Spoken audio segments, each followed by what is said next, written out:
International Space Station, this is Houston Mission Control. Are you ready for the event?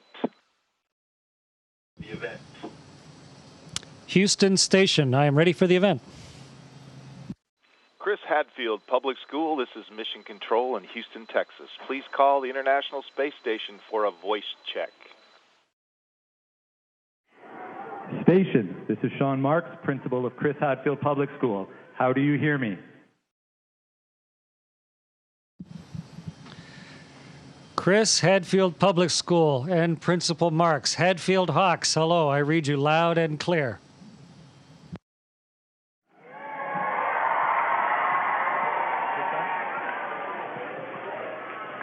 Good morning, Chris. It's Jeremy here. Great to see you in space, as always. I got to tell you, it's really awesome. Your school is cool. And I saw a picture of you at the front door made out of the photos of students from the school. So I thought that was pretty neat. So an awesome school you have here. I've got some really excited kids who want to learn a little bit about space. So I'm going to get going with the questions here. I'll be standing right here, Chris. Now, everybody, Chris can't see us. We can see him. He can only hear us. So I'll be standing here, Chris. So if you need any help or any demonstrations, you just ask, and I'll help you out. So here's our first question. Hi, Commander Hadfield. My name is Sunda Siddiqui, and I'm in grade 5. I would like to know what might be the coolest thing you've ever seen in space.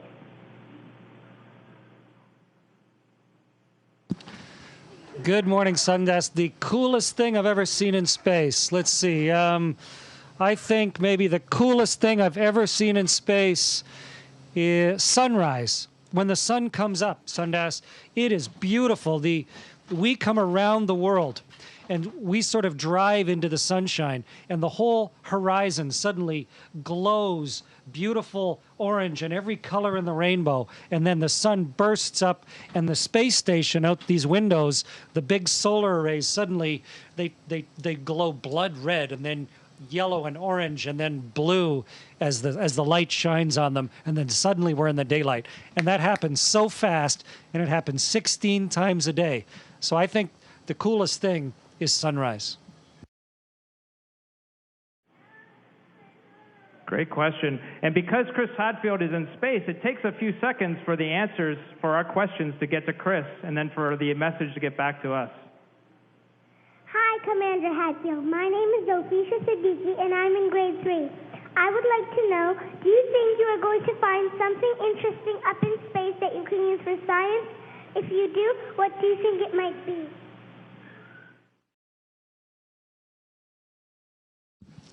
We're finding out all sorts of things. Behind me right here is a Canadian experiment that's looking at how to make materials better, like paint, where there's little tiny bits of stuff dissolved in a liquid that on Earth they behave differently because of gravity. We're also collecting energy from the universe, trying to find out what the universe is made of. We're collecting dark matter and trying to understand antimatter, and there's a big magnet on the top of the space station, collect that. And we're also understanding the human body, of how our system works better, how we balance, how we see. Because when you take away gravity, a lot of things change. So it's a really good laboratory to study the body. So I think there's all sorts of different things we're going to find here that are going to help us understand the universe better and help us live better on Earth.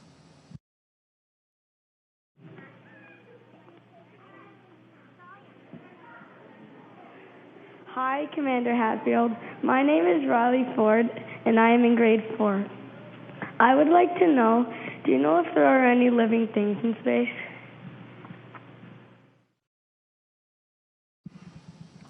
Riley, that's a good question. We've been looking. We have sent probes to pretty much every planet in the solar system and a couple of the moons. We've been to a few asteroids. We even have a couple spaceships that have gone out of our solar system, basically, beyond where the sun has an influence. It's right on the edge of that now. And we have not found any living thing anywhere else except Earth and here on the International Space Station. We're looking. But we did just find out, using the Hubble telescope and other telescopes, that we think pretty much every star has planets. And even in just our galaxy, there are billions of stars. So there are billions and billions of planets. So it's probably not that there isn't other living things. it's probably just that we haven't found it yet. Thanks. Hi, Commander Hadfield. My name is Charlotte Kaya, and I am in grade 1. I would like to know, what is the hardest part of being in charge of the ISS?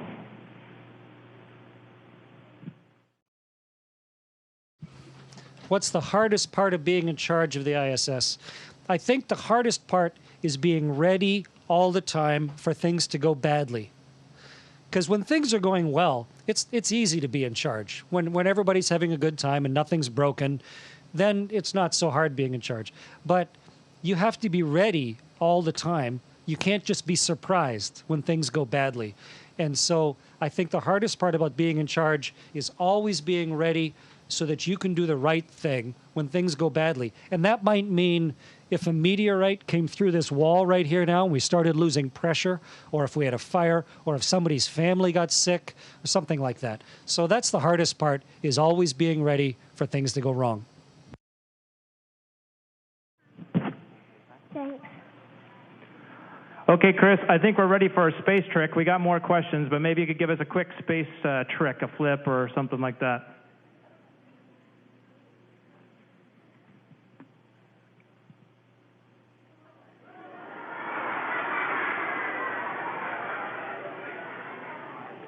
Hi, Commander Hadfield. My name is Ibrahim Vakil, and I'm in grade 6. I would like to know, how would your body be affected by being in space for a long time? Your body has a lot of changes when you take away gravity. First is you don't know how to balance. There's no way to say which way's up. I can go any way I like, and it all feels like I'm right side up. It doesn't matter.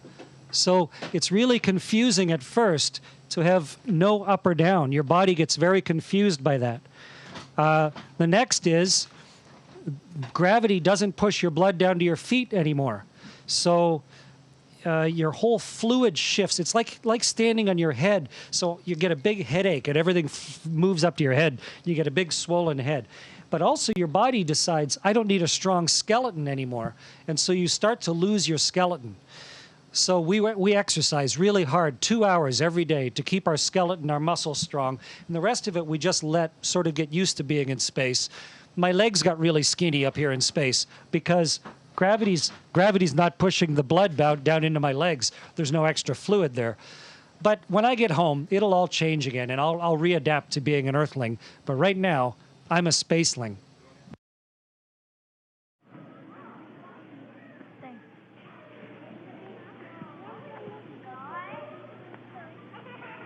Hi, Commander Hadfield. My name is Nikki Rodriguez, and I am in grade 2. I would like to know, when you get close to a star, what does it really look like? I'd like to know so I could draw them better.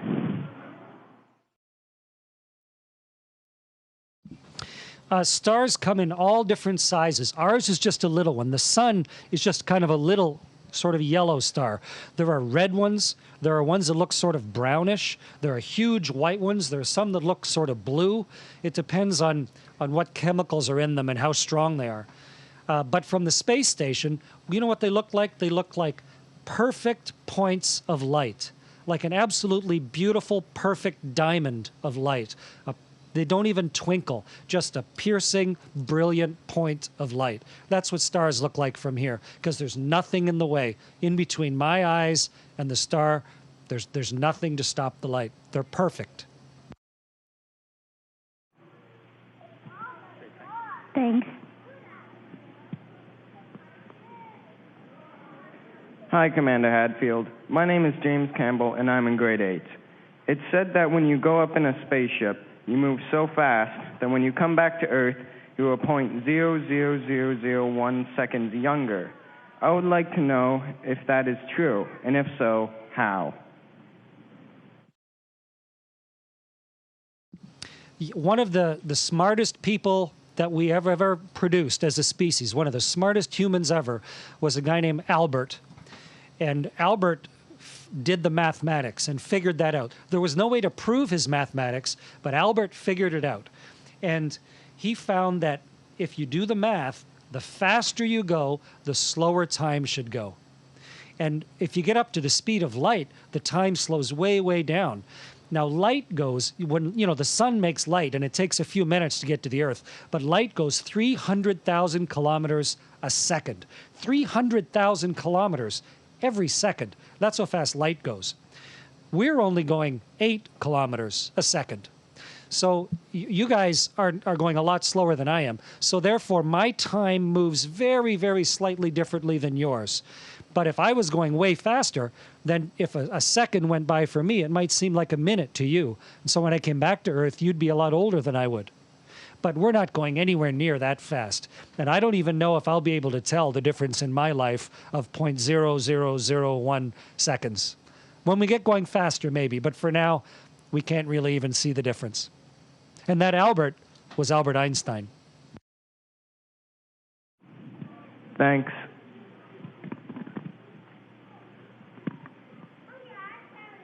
Hi, Commander Hadfield. My name is Lisa Hu, and I'm in grade 7. Temperature change in deafness affects the sound and shape of a guitar. I would like to know, does your guitar sound different on the ISS than it does on Earth? Is there anything you have to change on your guitar or how you play it to make it sound right?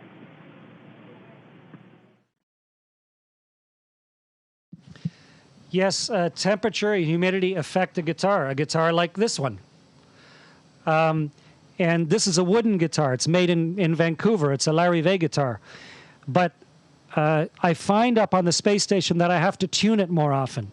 It seems to go out of tune a little more often, partially because of the dry air up here, partially, though, because I can't ever set my guitar somewhere. I normally have to hook it somewhere, and I hook it by the tuners. And so I constantly have to tune it. But it ends up sounding pretty good. Here, I'll play it just a little bit.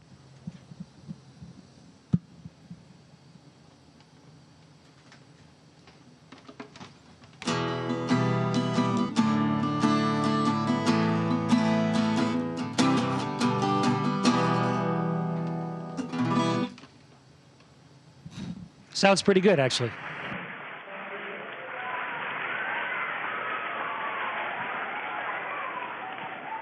I don't know if the mic is picking up the cheers and the applause, Chris, but everyone loves that. Thank you.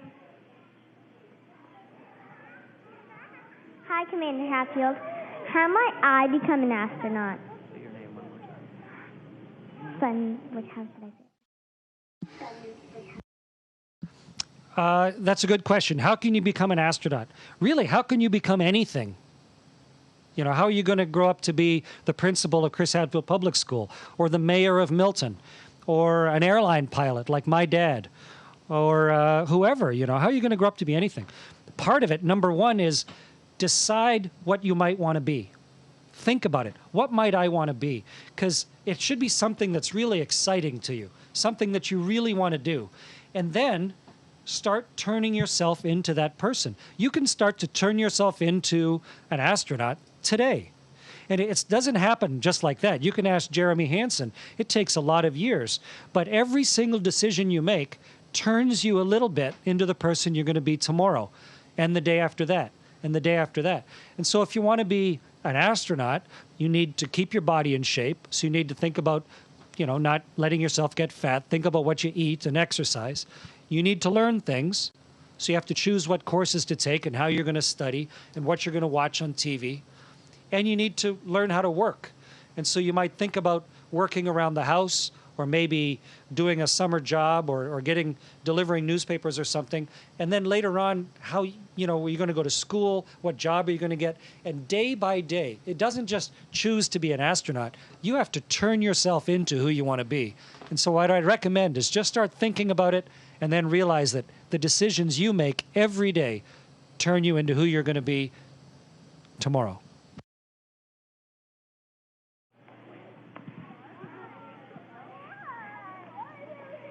It's Sophia. Hi, Commander Hadfield. What gave you the inspiration of being the most successful Canadian astronaut?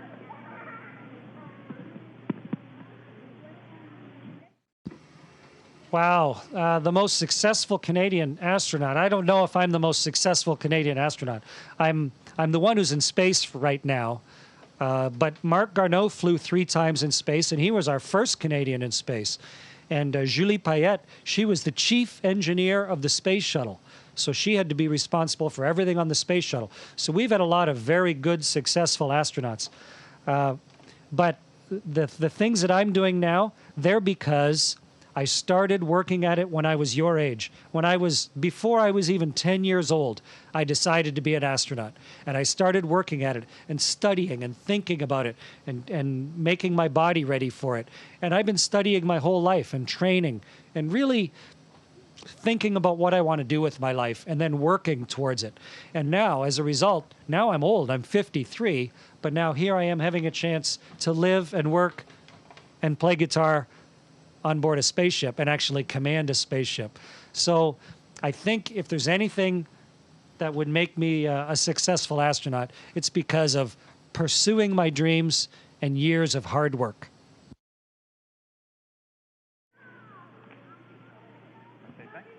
Thanks. Riley. Hi, Commander Hadfield. What is the first thing you would like to do when you come back home?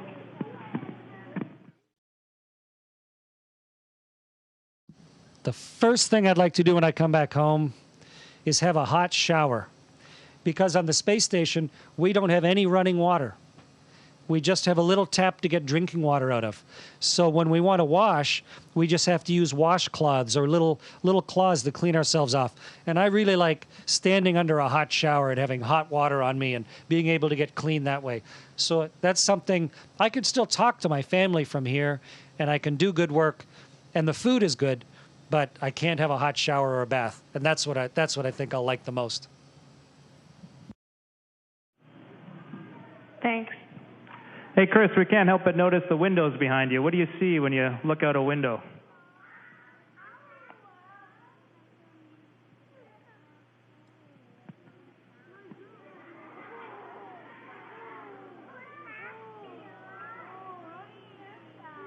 Let's see. I can see the world. I can see where we are right now, which is just off the coast of South America. I can look up and see space, but plus through the window I can see the space station. I can see the big solar rays and the pieces of the space station. But that way is universe, and that way is the world. And the world is this beautiful, big, blue curve. It's gorgeous. And it's really fun to float to the window and see South America right there out your window. It's like a present, like a gift every time that suddenly gets opened when you go to the window.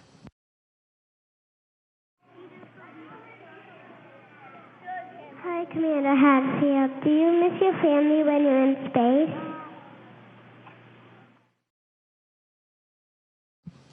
That's a good question. Yes, I do. I try and talk to my wife pretty much every day, and I talk to my kids pretty often. I have 3 children, and I email with them, and sometimes I can talk to them like I'm talking to you with video, and sometimes I can almost sort of like a Skype phone call. So I get to talk to them, but I don't get to touch them. I don't get to hug them. I don't get to see them in person. So yes, I miss them.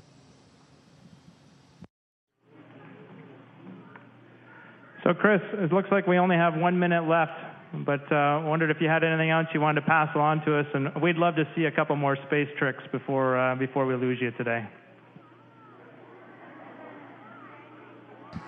Well, okay. This is just my wristwatch. It's just pretty cool living in weightlessness. It's like magic. It's like you have a superpower where you can just fly and jump and soar and zip all over the place. It's so much fun being weightless. And I only got here because, number 1, I decided to. That's what I decided to do with my life. And then number 2, I worked at it for my whole life. And so I really want to remind all of the Hadfield Hawks to think about that. What are you going to do with your life? You're going to grow up to be something. Why don't you choose what you might want to grow up to be and then start making yourself into that person?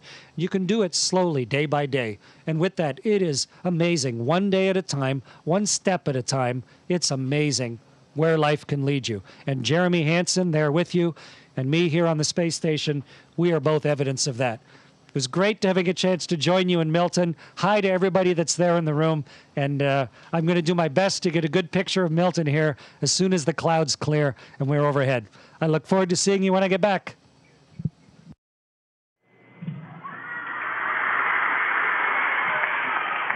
Commander Hadfield, this is Principal Marks. On behalf of the students here and the staff and all the parents and everybody on Earth who had a chance to see this, thank you. We wish you all the best on your mission and look forward to seeing you when you come back home.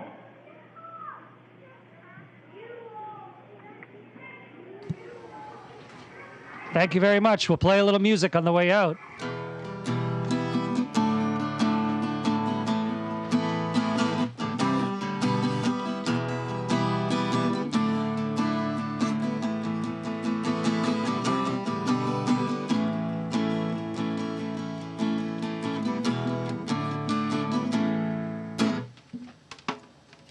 Bye, everybody.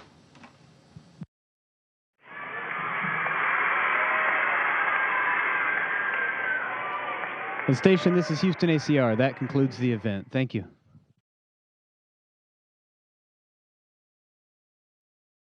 Thank you, Chris Hadfield Public Schools and all the students there. International Space Station, we now return you to your regularly scheduled programming.